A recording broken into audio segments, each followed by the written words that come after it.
দ্বাদশ জ্যোতির্লিঙ্গ স্বামী অচ্যুতানন্দ। জ্যোতির্লিঙ্গ রামেশ্বর। পর্ব ৩। তৃতীয় বারান্দা পার হয়ে আরেকটা বারান্দাতে হাজির হলাম। এটিও একটি মাথায় ছাদ দেওয়া গলিপথ। এর নাম সেকেন্ড করিডর।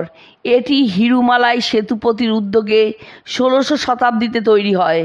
তার ও তার পুত্র রঘুনাথ সেতুপতির দুটি পাথরের মূর্তি দেবী পর্বতবর্ধিনীর মন্দিরের দক্ষিণ প্রবেশদ্বারে আছে। আজও প্রতি শুক্রবার এদের ফুল সাজ হয়। দ্বিতীয় করিডোরটি লম্বা ও চওড়ায় ২২৪ ফুট ও ৩৫২ ফুট। মাঝের রাস্তাটি প্রায় ১৭ ফুট। এরপরেও আরেকটি ওই রকম বেষ্টনী আছে যাকে বলে ফার্স্ট করিডর। এটি লম্বা চওড়ায় যথাক্রমে ১৭২ ফুট ও ১৪১ ফুট। সর্বমোট ৩টি করিডরের দৈর্ঘ্য ৩৮৫০ ফুট। পৃথিবীতে এত দীর্ঘ সুদৃশ্য পাথর খোদাই কারুকার্যমণ্ডিত করিডর আর নেই। ভেবে আশ্চর্য লাগে, যখন এগুলি তৈরি হয় তখন কোনো ব্রিজ ছিল না, অথচ কত দূর থেকে কত কষ্ট করে এত পাথর নিয়ে এসে এই বিশাল স্থাপত্য শিল্প তৈরি করা হয়েছিল। কত অর্থ, কত পরিশ্রম, সব সার্থক। আজ সারা পৃথিবীতে মানুষ মুগ্ধ বিস্ময়ে সেই প্রতিষ্ঠাতা ও স্থপতিদের শ্রদ্ধার সঙ্গে স্মরণ করে। বিখ্যাত বিদেশি স্থপতি ও সমালোচক ফার্গুসন বলেন, যদি কেউ আমাকে বলে সারা দক্ষিণ ভারতের মধ্যে দ্রাবিড় শিল্পের শ্রেষ্ঠতম নিদর্শন কোনটি, তাহলে আমি নিঃসংকোচে বলবো সেটি এই রামেশ্বরম মন্দির। আমরা দ্বিতীয় করিডোরে প্রবেশ করে পশ্চিম মুখে এগিয়ে গেলাম। পেছনে ফেলে গেলাম আরও দুটি প্রাচীন কূপ, শঙ্খতীর্থ ও চক্রতীর্থ। সেখানেও স্নানের পালা চলছে। এইবার আমরা একেবারে মূল গর্ভগৃহের চত্বরের প্রায় সামনে এসে গেলাম। এই চত্বরের মধ্যে 4টি প্রাচীন কূপ আছে, গঙ্গা তীর্থ, যমুনা তীর্থ, গয়া তীর্থ আর বেশ বড় একটি চৌবাচ্চার মতো, যেটি নন্দী মূর্তির দক্ষিণে শিব তীর্থ। এই জল একটু মাথায় ঠেকিয়ে এগিয়ে যেতেই সামনে দেখা গেল বিরাট নন্দী মূর্তি।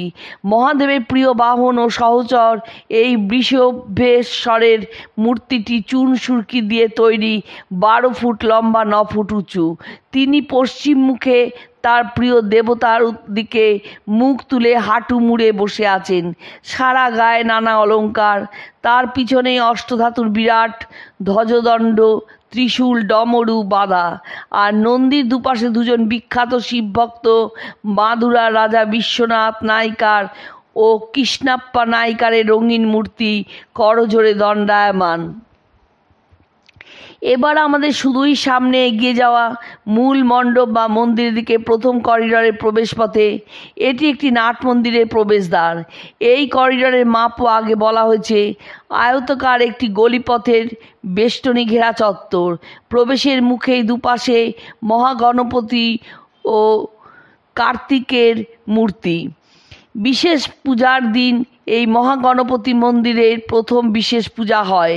সুন্দর লাল রঙের নিত্যরত মহাগণপতি বা সিদ্ধিদাতা গণেশের চরণে প্রণাম জানিয়ে আমরা ডান দিকের কার্তিকের মন্দিরে এলাম। দক্ষিণ দেশে এই মুরুগা বা কার্তিকের প্রবল প্রতাপ। তিনি পিতার ওপর রাগ করে কৈলাস ছেড়ে এই দক্ষিণ দেশে বিন্ধ্য পর্বতের আড়ালে এসে আশ্রয় নিয়েছিলেন বলে দক্ষিণ ভারতের মানুষ তাকে তাদের প্রিয় দেবতা মনে করে মহা সম্মানের সঙ্গে গ্রহণ করেছে। যাই হোক, কার্তিক ও গণেশ, শিব পার্বতীর এই দুই প্রিয় সন্তানকে ভক্তিপূর্ণ প্রণাম জানিয়ে তাদের আজ্ঞা মনে মনে গ্রহণ করে আমরা মূল চত্বরে প্রবেশ করলাম। রেলিং দিয়ে ঘেরা পথের মধ্যে লাইন দিয়ে ঘুরতে ঘুরতে এসে গর্ভমন্দিরের সামনে দাঁড়ালাম। গর্ভমন্দিরে কারো প্রবেশ সম্ভব নয়। দূর থেকেই রামেশ্বর জ্যোতির্লিঙ্গের দর্শন করতে হয়। বিরাট উঁচু কালো পাথরে নানা নকশা খোদাই করা দরজার চৌকাঠ ও ছাদের ভিতরের দিক অপূর্ব দক্ষিণী স্থাপত্য শিল্প ও ভাস্কর্যের মহিমায় সমুজ্জ্বল। অনবদ্য এই শিল্পকলা দেখতে দেখতেই আমরা হাজির হলাম গর্ভগৃহের দরজার সামনে। বেশিক্ষণ দাঁড়াতেও দিলেন না পূজারীরা। অন্তত 30-40 হাত কি আরও বেশি দূরে গর্ভমন্দিরের ভিতর দিকে সেই জ্যোতির্লিঙ্গ। চারিদিকে বহু সোনা রূপার অলঙ্করণ, ফুলের সাজ, তার মধ্যে রূপার আবরণে ঢাকা, রূপার সিংহাসনে রাজকীয় সমারোহ, সমাসীন রাজরাজেশ্বর শ্রীরামেশ্বর।